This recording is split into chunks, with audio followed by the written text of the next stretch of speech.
Hi, I'm attorney Bill Bronchick, and in this video series, I'm going to teach you the ins and outs of buying properties subject to the existing mortgages. This is a very powerful strategy that if you learn to do, you're going to make a lot more money in real estate and buy a lot more great cash flowing properties. So let's get started by identifying the problem, the reason why we need subject to financing. Well, if you go to buy a property from a seller, like a bank-owned property that you can get cheap or a foreclosure, you have to go to a bank, put 20% or more down, qualify, put up your credit and all that stuff. Now, if you can't qualify for a loan, then you're out of that game. But even if you can, you're going to run out of cash and you're going to run out of credit and the ability to borrow.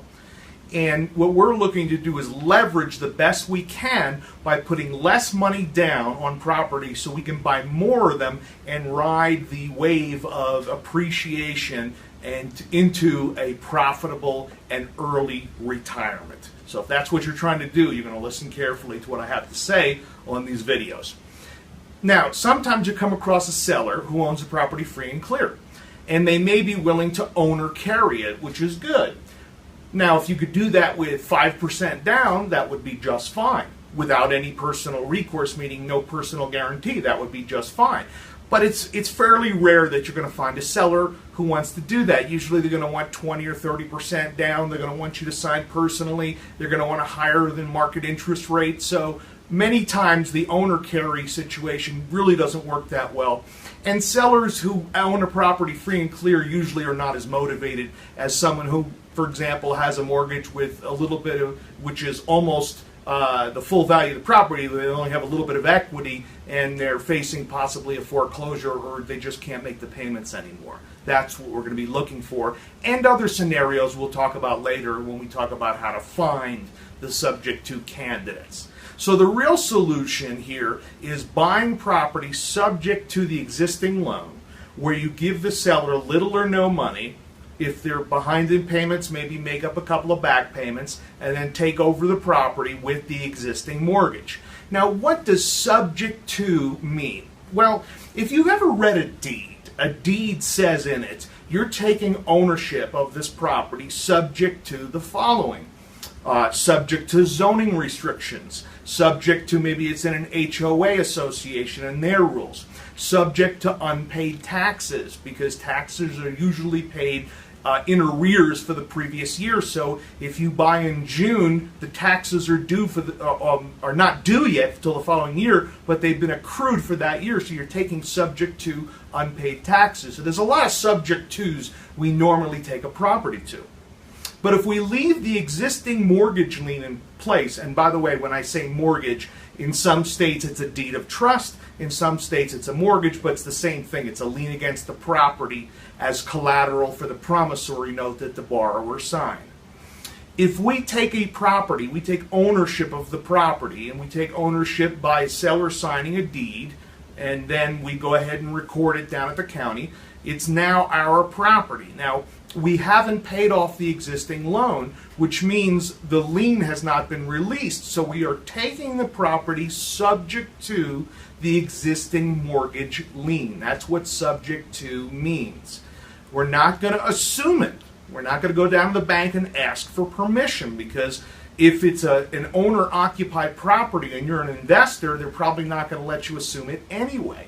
And they're going to make you qualify even so. They're going to make you pull your credit, and they might jack the interest rate up on you, or they might make you pay down the principal somewhat. There's a lot of buts in there. So we're not going to assume the loan. We're not going to ask permission. We're just going to take the property subject to the existing mortgage. So it looks something like this.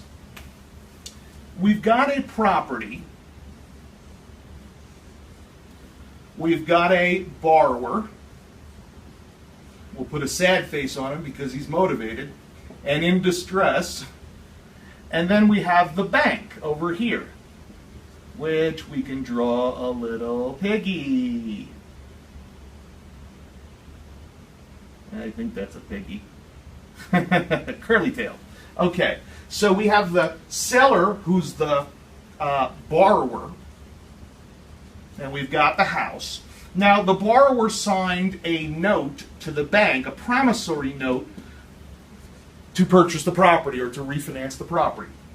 The bank has a lien against the property, a mortgage or a deed of trust, depending what state you're in.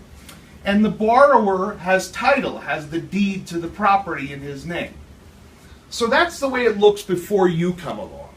Now, if this borrower can't make the payments or isn't willing to or just can't afford to or is already starting to be in default, you come along, Mr. Happy Face, and you ask the borrower, who's the seller, to deed the property over to you. Okay? So now you are now the owner of that property the minute that's deeded over.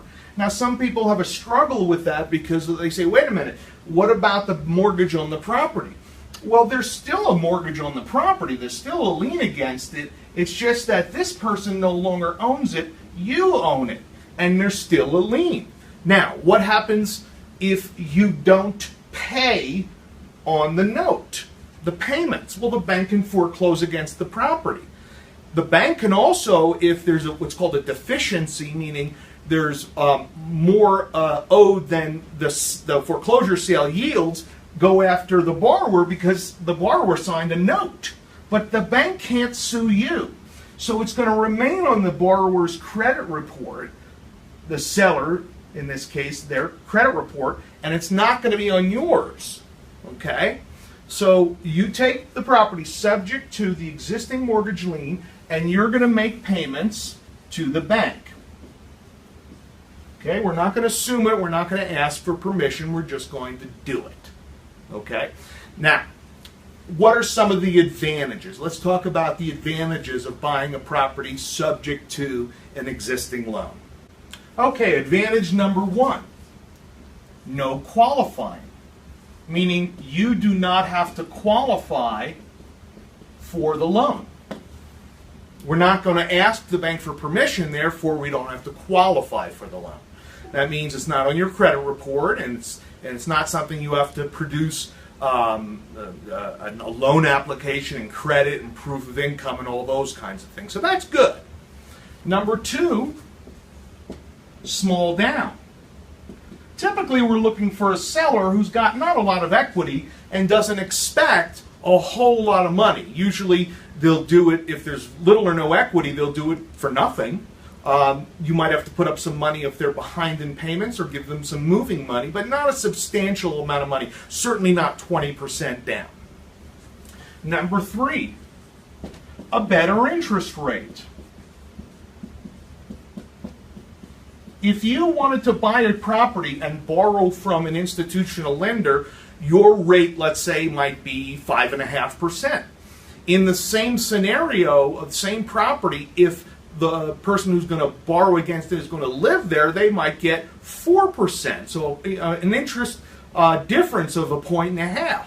And that's substantial. So if this person lived in the property and they got a 4% mortgage, which you can't get as an investor, you're getting a better interest rate than you could if you went to a bank. Okay? And number four, you get some pay down of the loan. So if this seller has been living there for 6 or 7 years, there's only 23, 24 years left on the mortgage. As you know, most mortgages that are 30 years, in the first 5 years, it's almost all interest payments, and then after that, you start knocking down principal. So you're shortening the length of the mortgage, and you're starting to pay down principal. You get over that hump of that first 5 years of all interest. And it's not on your credit report, which could be a good thing if you wanted to go, let's say, borrow for something else, like a car, or maybe to buy another house to live in. You don't have to report this as your personal obligation because, number one, we're not going to take title in our own name anyway. We're going to do it in a trust or an LLC, which we can have another discussion about in another video, but not in your own name. If you take it subject to in an entity, it's not on your credit report and you don't assume the loan, it's not your personal obligation. So if you fill out a loan application for something else, you don't have to disclose that this loan exists because it's not your personal obligation.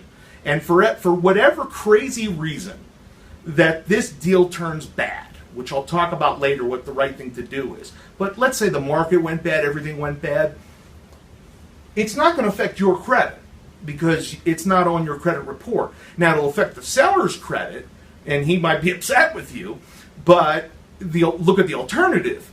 Would you rather have the seller upset with you or Bank of America, who you signed on a loan personally, upset with you?